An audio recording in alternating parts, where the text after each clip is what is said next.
Scheinowna ist gewesen, schwarzer Sekretär. Hola oyentes de Radio Sefarad y bienvenidos nuevamente a la sección por la que nos conduce Ángel Luis Encinas Moral, Yidishlandia. Esta sección donde hablamos de los judíos del este y norte de Europa. ¿Qué tal, Ángel? Muy bien, Jorge. ¿Qué tal tú? ¿Qué tal, queridos oyentes? ¿Cómo estamos todos? Bueno, durante las últimas entregas hemos dedicado 3 partes a hablar de León Trotsky, uno de esos judíos que, aunque en su formación estaba bastante alejado del judaísmo, sí que tuvo momentos y escenas relacionadas con ese tema. Y vamos a hablar de otra revolucionaria, también comunista, aunque con sus variantes, ¿no? Que nos explicarás, Rosa Luxemburgo. Y aparte es un personaje femenino que hasta ahora no habíamos tenido en estos programas, ¿no? Exacto. Rosa Luxemburgo va a ser la primera mujer judía de Islandia de la cual vamos a hablar en el día de hoy. Bueno, también porque, a diferencia, no vamos a reivindicar, seguramente han habido judías importantes en todas las épocas, pero que hayan trascendido como Rosa Luxemburgo, ella realmente es la primera, ¿no? Sí, yo creo que sí. Es el primer gran personaje femenino de la judería de Island a nivel internacional. Uh-huh. Rosa Luxemburgo, además, o Rosalía, como se llamaba. Rosalía, sí, con un nombre español. Sí, Rosalía sería... Rosalía en alemán, ¿no? Ella en alemán, claro. Ella nació en Polonia, en Zamość, que era todavía imperio ruso. Ajá. En el año 1871, en el seno de la familia de Elias Luxemburg, que era un comerciante de maderas. Uh-huh. Ella era la quinta hija del matrimonio de este comerciante con otra judía de origen polaco que se llamaba Lina Lowenstein. Uh-huh. Lamentablemente, cuando era niña, Rosa tuvo un problema de cadera y a los 5 años se quedó padeciendo una cojera que por un lado pues fue un defecto, pero por otro yo creo que fue lo que le estimuló a esta mujer a convertirse en una gran mujer, es decir, esa lucha... A reivindicar el feminismo. Contra, ¿no? la adversidad. Uh-huh. Eso es. Ella empezó a estudiar en Varsovia en 1880 en un gimnasio o liceo femenino y allí estuvo estudiando hasta el año 1887. Un año antes de acabar la carrera, Rosa ya se mete en la lucha política del proletariado polaco en un partido que se llamaba Proletariat. Pero estamos diciendo un año antes de que acabe esa carrera que tenía 15 años. Claro, esa carrera de la escuela, me refiero. De la escuela, claro. O sea que con 15 años... Con 15 años ya estaba metida en política. Metida en política. O sea, y siendo mujer en el siglo XIX. Y siendo mujer en el siglo XIX, como consecuencia de esa lucha política y de esa actividad, para ser libre tiene que marcharse de Polonia para evitar ser retenida por las autoridades zaristas en el año 1889. Uh-huh. Se va nada más y nada menos que a estudiar a la Universidad de Zúrich, uh-huh, donde estudia con el futuro comisario del pueblo de instrucción pública del primer gobierno soviético, Anatoly Vasilievich Lunacharsky, compañero de pupitre, como decimos ahora en España, y con Leo Jogijes, que será también uno de los futuros revolucionarios izquierdistas del Partido Socialdemócrata Alemán y compañero de lucha de Rosa Luxemburgo. Rosa estudia a la vez historia, economía, filosofía y filología. Uh-huh. Bueno, fueron lo de Hace 4 carreras 4 carreras a la vez. a la vez. Ujú. Y también se dedica a la acción política, o sea, no es que está todo el día metida leyendo. No, y se dedica a la acción política como responsable y dirigente del Partido Socialdemócrata del Reino de Polonia, que luego se convertiría también en el Partido Socialdemócrata del Reino de Polonia y de Lituania más adelante. Al mismo tiempo, evidentemente, aprende alemán muy bien. Claro, yo Y- pensaba que era alemana porque toda su carrera política la hace en alemán prácticamente. Exacto. Y la carrera política la empieza en 1890 en Alemania, cuando el Reichstag, el Parlamento alemán, deroga la ley de Bismarck que prohibía la existencia del Partido Socialdemócrata de Alemania. Ujú. Ella se introduce en el Partido Socialdemócrata Alemán, empieza a trabajar con Leo Jogiches y ese mismo año el Partido Socialdemócrata Alemán obtiene una mayoría importante en el Reichstag, Parlamento alemán, como una fuerza política muy importante. Al mismo tiempo, ella trabaja con Jogiches y Karski para también el Partido Socialdemócrata de Polonia y Lituania, y funda un periódico que se llama Sprawa Robotnicza, que quiere decir la causa de los trabajadores, que se convierte en el órgano de la socialdemocracia polaca. Rosa, además, es una mujer activísima. En 1898 obtiene la nacionalidad alemana y desde 1900 a 1910 va a ser una figura importantísima, no solamente de la prensa alemana, sino de toda la prensa europea, donde va a publicar artículos de historia, sociología, economía, política, etcétera, y sobre todo ella lo que se va a convertir en este periodo va a ser en una defensora de la lucha contra cualquier tipo de conflicto bélico. Toda su principal actividad política va a ir dirigida fundamentalmente en 2 frentes. Por un lado, un carácter antibelicista, y por otro lado va a ir también luchando abiertamente contra el reformismo alemán de Bernstein y de Kautsky. Es también un socialdemócrata.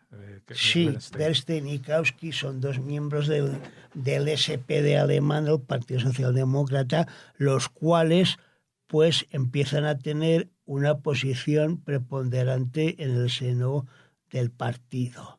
Como consecuencia de sus actividades contra la guerra, pues ella fue encarcelada 1 año y luego fue puesta en libertad, y aprovechó para ir primero al Congreso del Partido Obrero Socialdemócrata Ruso en 1907, donde se encuentra con Lenin y donde tiene una discusión con Lenin fundamentalmente por el tema de las diferencias en lo que respecta a la cuestión de la autodeterminación de las nacionalidades, y también por el modelo de partido y el modelo de gobierno y de Estado que propugna Lenin para todo el imperio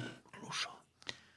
Déjame que te haga una pregunta. En todos estos primeros compases de su vida tan activa, ¿tiene algo en su formación o en su forma de ser que la vincule con el judaísmo, con los judíos?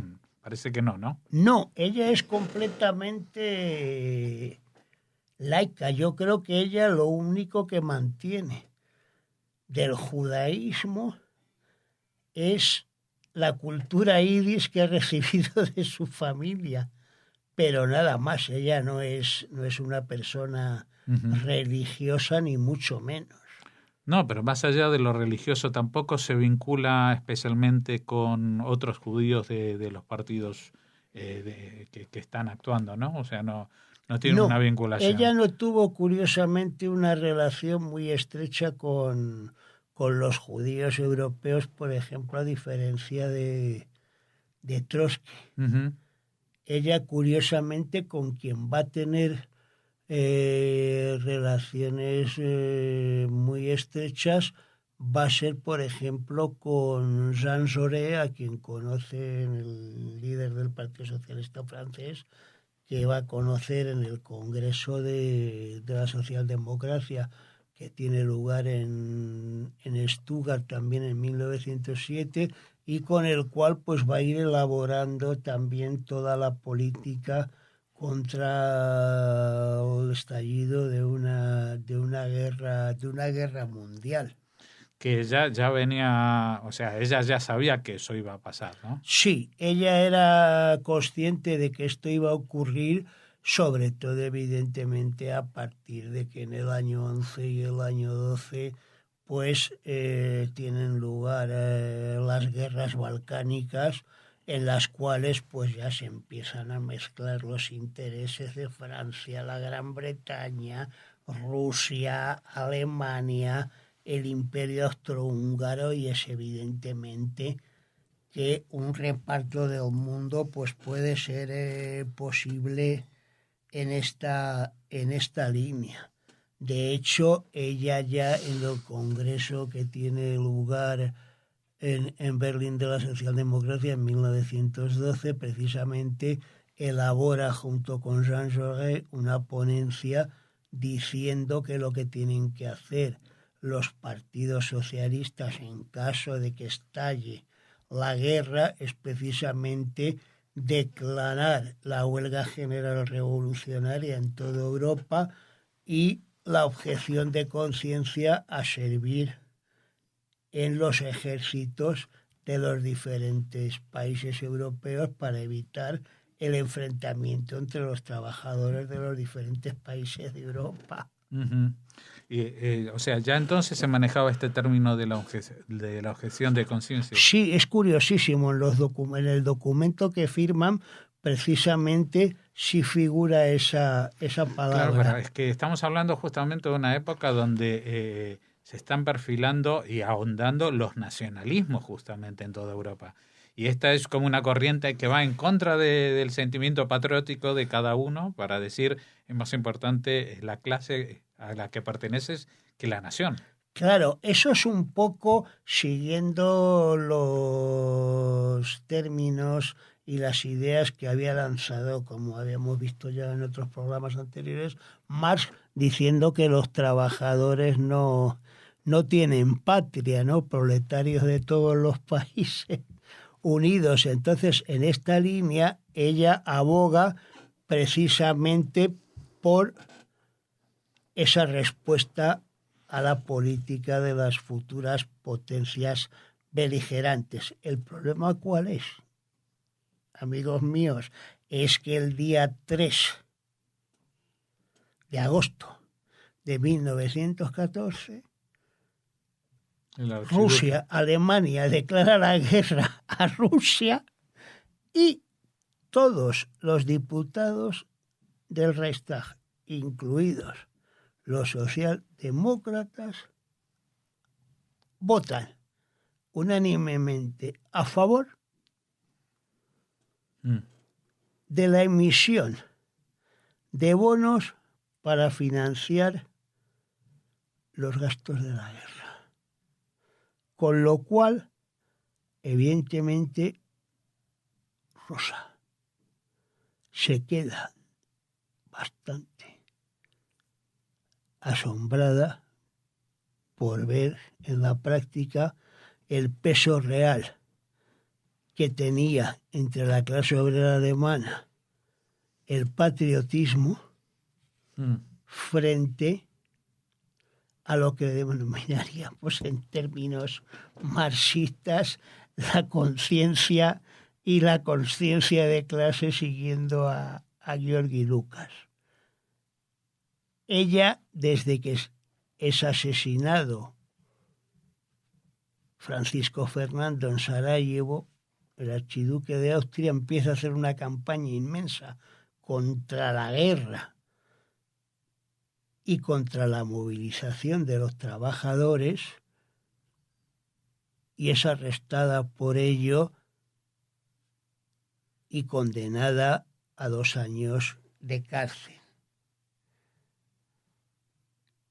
A partir de este momento, también Rosa Luxemburgo, Jogiges y Karl Liebknecht, otro líder de la socialdemocracia alemana, que también había votado esos créditos de guerra, pues fundan la llamada Liga Espartaco y se salen del Partido Socialdemócrata Alemán. Todo esto llamando constantemente a la lucha ya no solamente contra la guerra, sino también para derrocar el régimen del Kaiser Guillermo II. Esta es la época en que también Rosa Luxemburgo, pues desde la cárcel, va a escribir para mí los 2 mejores trabajos que tiene en política. Uno que es La Revolución Rusa, criticando los primeros meses del gobierno de los bolcheviques, y otro, evidentemente, la crisis de la socialdemocracia, en la cual pues hace un análisis bastante sensato. Y de la Revolución Rusa, ¿cuáles son lo principal que critica? Esto de la dictadura del proletariado. El tema de la dictadura, no tanto del proletariado, porque ella sigue empleando ese término, pero el tema de la dictadura del partido y el tema del centralismo democrático frente a la democracia interna. Y aquí me parece ideal la frase con que termina el libro de la Revolución Rusa, y además eso está claro que se lo dirige a Lenin. La libertad siempre ha sido y es la libertad para aquellos que piensan diferente. Algo que, evidentemente, Lenin no había permitido ni antes de tomar el poder, y evidentemente Jorge después muchísimo menos aún, ¿no? Entonces, sí, dime. No, digo que nos habíamos quedado en el nombre de esta Liga Espartana, que ya anticipa... Espartaco, sí. Anticipa lo que es, lo que va a ser el hecho central en su vida, ¿no? La revolución de 1918. Exacto. Lo importante es que en el año 18, evidentemente con la caída del régimen del Kaiser Guillermo II, el Partido Socialdemócrata Alemán Independiente y el Partido Socialdemócrata Alemán llegan a un gobierno de coalición y toman el poder. Pero ¿qué pasa? El problema es que el 4 de noviembre del 18, los marinos de Kiel, en un número de 40.000, se levantan contra el gobierno. Todo esto, pero desde un punto de vista de izquierdas, es decir, no es una política de sectores nacionalistas, sino que son los marinos izquierdistas siguiendo el ejemplo, por cierto, de los marinos de Kronstadt, a los cuales había plantado todo aquí, pues se ponen en esa línea. Además, la situación en Alemania es tal que el 11 de noviembre se proclama la República de los Consejos y de los Comités de Trabajadores en todo el oeste de Alemania, siguiendo el modelo de la República de los Soviets y de los soviets de la Revolución de 1905. Rosa sale de la cárcel el día 8 de noviembre, crea un periódico con Liebknecht, que sería bastante famoso y muy agitativo, Die Rote Fahne, la bandera roja, para agrupar a todos los grupos izquierdistas que el día 1 de enero se unen para fundar el DKP, el Partido Comunista Alemán. Lo que pasa es que la carrera de Rosa es truncada por el hecho de que se produce la ruptura entre socialdemócratas y comunistas, y el primer presidente de la República de Weimar, que había sido paradójicamente en 1907 alumno de Rosa Luxemburgo en el centro de formación del PSD en Berlín, y ahora presidente del país, se alía con los cuerpos libres, los Freikorps, que representan a los sectores más nacionalistas, y para aplastar la revolución y el movimiento comunista en Alemania, firman una alianza, desatan una tremenda represión en la que son detenidos centenares de militantes izquierdistas, no solo comunistas, y también, evidentemente, el 15 de enero de 1919, en el transcurso de toda esta actuación contrarrevolucionaria del gobierno alemán, pues los Freikorps detienen a Rosa Luxemburgo y a Liebknecht y los asesinan directamente, arrojando el cadáver del primero a una fosa común y el cadáver de Rosa Luxemburgo al Berdenkanal de la ciudad de Berlín. Bueno, y ese es el punto final de la trágica vida, por el final, digo, de Rosa Luxemburgo, pero que fue, bueno, una persona que activa en todo momento, inteligente, estudiosa, y que no, y se puede decir que muy valiente, porque se enfrentó a personajes como Lenin y a la propia Revolución Rusa, siendo de izquierdas, ¿no? O sea que... Sí, lo interesante desde ese punto de vista es que ella tuvo muchísima influencia, no solamente en el movimiento obrero polaco y alemán, sino en lo que se llamó también luego la Internacional 2.5, como respuesta precisamente al reformismo socialdemócrata y al bolchevismo. Es decir, ella fue también una dirigente ideológica importante, a pesar de haber fallecido ya, del futuro movimiento socialista europeo de izquierdas. Pues con esta semblanza de Rosa Luxemburgo vamos a acabar hoy, pero como siempre vamos a renovar la invitación para que dentro de 2 semanas sigamos hablando de personajes de Yidishlandia con Ángel Luis Encinas Moral. Muchas gracias, Ángel. Muchas gracias, Jorge. Muchas gracias, queridos oyentes. Kaufen hat auf mir Rachmones, Ratte wird vom Hunger mich erzählt.